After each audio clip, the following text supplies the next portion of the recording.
केजरीवाल ने कल चुनाव प्रचार में ऐसी उलट-पुलट रामकथा सुनाई कि बीजेपी से लेकर कांग्रेस तक सभी उस पर टूट पड़े। केजरीवाल विरोधियों का कहना है कि आम आदमी पार्टी ने सनातन का अपमान किया, सीता माता का अपमान किया, राम कथा का अपमान किया। लेकिन केजरीवाल कहते हैं कि बीजेपी वाले राक्षस रावण के अपमान से चिढ़े हुए हैं। कांग्रेस कहती है कि केजरीवाल शायद नई रामायण लिख रहे हैं। दरअसल यह मामला चुनावी वादों से जुड़ा हुआ है। केजरीवाल राम कथा का उदाहरण देकर बीजेपी के चुनावी वादों को राम कथा वाले सोने के हिरण जैसा झांसा करार देना चाह रहे थे और झुग्गी झोपड़ियों के वोटर्स को ऐसे चुनावी वादों को लेकर सतर्क रहने की अपील कर रहे थे। हालांकि चुनावी वादों में कोई भी दल किसी से कम नहीं है। खासकर मुफ्त वाली योजनाओं के ऐलान की तो ऐसी होड़ मची है जैसे चुनाव के बाजार में वोट की बोली लग रही हो। एक 2100 रुपए मुफ्त कहता है तो दूसरा 2500 रुपए मुफ्त, एक 200 यूनिट बिजली फ्री तो दूसरा 300 यूनिट बिजली फ्री बता रहा है। इस फ्री वाली योजनाओं का हाल ऐसा है कि दिल्ली के खजाने पर यह मुफ्त बहुत महंगा पड़ने वाला है। 10 साल में सब्सिडी 6 गुना बढ़ गई है और अब अगर कोई भी दल सत्ता में आता है तो अपने चुनावी वादे पूरे भी करता है तो यह सब्सिडी बिल न जाने कितना ही बढ़ जाएगा। ऐसे में आज के दंगल में हम यही चर्चा करना चाहते हैं कि दिल्ली चुनाव में तीनों ही दल मुफ्त की योजनाओं पर जोर क्यों दे रहे हैं। क्या विकास और कामकाज के बजाय कैश देकर वोट लेने का शॉर्टकट का प्रचलन सभी दलों को अब आकर्षित कर रहा है और क्या मुनाफे के बजट वाले दिल्ली पर मुफ्त योजनाओं की सब्सिडी का बोझ डालकर इसे भी कर्ज के गर्त में ढकेलने की कोशिश हो रही है।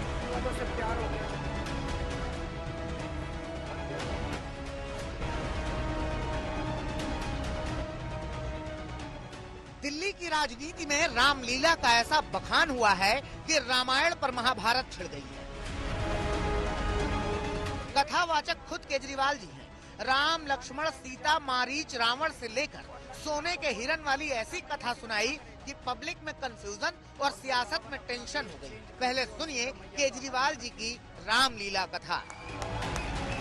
एक दिन रामचंद्र जी खाने का इंतजाम करने जंगल में गए। माता सीता को अपनी झोपड़ी में छोड़ गए और लक्ष्मण को बोले कि तू सीता मैया की रक्षा करेगा। इतने में रावण आया सोने का हिरण बनके। आया कि नहीं आया? सोने का हिरण बनके आया। सीता मैया लक्ष्मण को बोली मेरे को ये हिरण चाहिए। लक्ष्मण बोला ना मैया, भगवान राम कह के गए हैं कि मेरे को आपकी रक्षा करनी है। उसने बोली नहीं, मैं तेरे को आदेश देती हूं, जाओ और हिरण को पकड़ के लाओ। लक्ष्मण के पास चारा नहीं था। लक्ष्मण चला गया और वो रावण अपना वेश चेंज करके और सीता मैया का हरण करके ले गया। केजरीवाल ने झुग्गी वालों को सियासी धोखे से बचाने के लिए राम कथा का केजरीवाल वर्जन तो सुना डाला, मगर असली राम कथा के मुकाबले प्रसंग गलत, नाम गलत, घटनाक्रम गलत, पूरी कथा गलत हो गई। विपक्ष वाले टूट पड़े। ये हमारे सनातन का अपमान है। दूसरी लाइन उन्होंने सीता जी का अपमान किया है। नए तथ्य या नई रामायण लिख रहे हो केजरीवाल जी। अब केजरीवाल क्या कहें? कहने लगे कि बीजेपी रावण के अपमान से परेशान है। कल मेरे से मैंने ये कह दिया कि जो सोने का हिरण था वो रावण सोने का हिरण बन के आया था। उनके देवता रावण के लिए अरविंद केजरीवाल जी ने कुछ गलत कह दिया। बीजेपी दरअसल रावण की वंशज है। राम रावण सीता लक्ष्मण मारीच की राम कथा पर छिड़ी इस राजनीतिक लड़ाई के पीछे दरअसल चुनावी स्वर्ण मृग यानी झांसा है। हर दल दूसरे के वादों को झूठा बताते हुए झांसे में आने से बचने की सलाह दे रहा है। लेकिन मजे की बात यह है कि सब के चुनावी झांसे वाले बोल तो चुनावी वादे एक जैसे ही हैं। चाहे वो बीजेपी के संकल्प पत्र हो या केजरीवाल के चुनावी वादे या कांग्रेस का घोषणा पत्र, मुफ्त की योजनाओं वाले वादों की भरमार है। वही बिजली, वही पानी, वही महिला, वही छात्र, वही बुजुर्ग, वही मुफ्त इलाज। अब बीजेपी ने संकल्प पत्र में कुछ और पन्ने जोड़े तो पता चला अब केजी से पीजी मुफ्त शिक्षा का संकल्प है। दिल्ली में सरकारी शिक्षण संस्थानों में जो जरूरतमंद छात्र हैं उनको पीजी से लेकर केजी से लेकर पीजी तक की मुफ्त शिक्षा देंगे। स्कूलों में तो सबको मुफ्त शिक्षा मिल रही है, जरूरतमंदों को थोड़ी मिल रही है, सबको ही मिल रही है। तो इसका मतलब ये सबको अब मुफ्त शिक्षा बंद करके जरूरतमंदों को देंगे। इसका मतलब लोग इनके नेताओं के घर के चक्कर काटेंगे। यह इत्तेफाक हो सकता है, लेकिन चुनावी मुद्दों और वादों में तीनों राजनीतिक दलों के एक जैसे ऐलान दिखते हैं। केजरीवाल कहते हैं 200 यूनिट बिजली फ्री, कांग्रेस कहती है 300 यूनिट बिजली फ्री, बीजेपी कहती है फ्री योजना जारी रहेगी, आप कहती है महिलाओं को 21 रुपए देंगे, कांग्रेस कहती है 2500 देंगे, बीजेपी कहती है हम भी 2500 देंगे।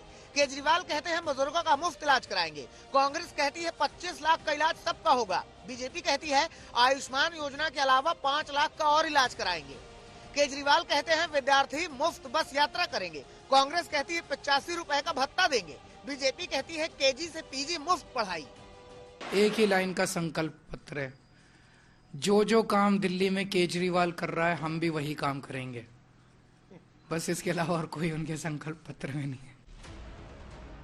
मुफ्त की योजनाओं वाले वादे का चुनावी फैशन ऐसा है कि किसी भी दल को यह फिक्र नहीं होती कि दिल्ली में मुफ्त योजनाओं के कारण सब्सिडी पिछले 10 साल में 607% बढ़ गई है। सब्सिडी का बिल 1554.72 करोड़ से बढ़कर 10,995.34 करोड़ हो गया है, क्योंकि दिल्ली में फिलहाल 9 विभागों की 27 परियोजनाओं में मुफ्त पर खर्च हो रहा है। और अब केवल महिलाओं से किए वादे वाले 2100 रुपए का हिसाब लगाएं तो 9,645 करोड़ रुपए होते हैं। बीजेपी कांग्रेस के 2500 रुपए का हिसाब लगाएं तो 11,400 करोड़ पार होती है। और वादों का ये हाल तब है जब पहली बार दिल्ली सरकार का बजट घाटे में चला गया है, लेकिन सत्ता के लिए कैश के वादे का फॉर्मूला मध्य प्रदेश से कुछ ऐसा चला है, वो दौर फिलहाल थमता नजर नहीं आ रहा। आज तक ब्यूरो।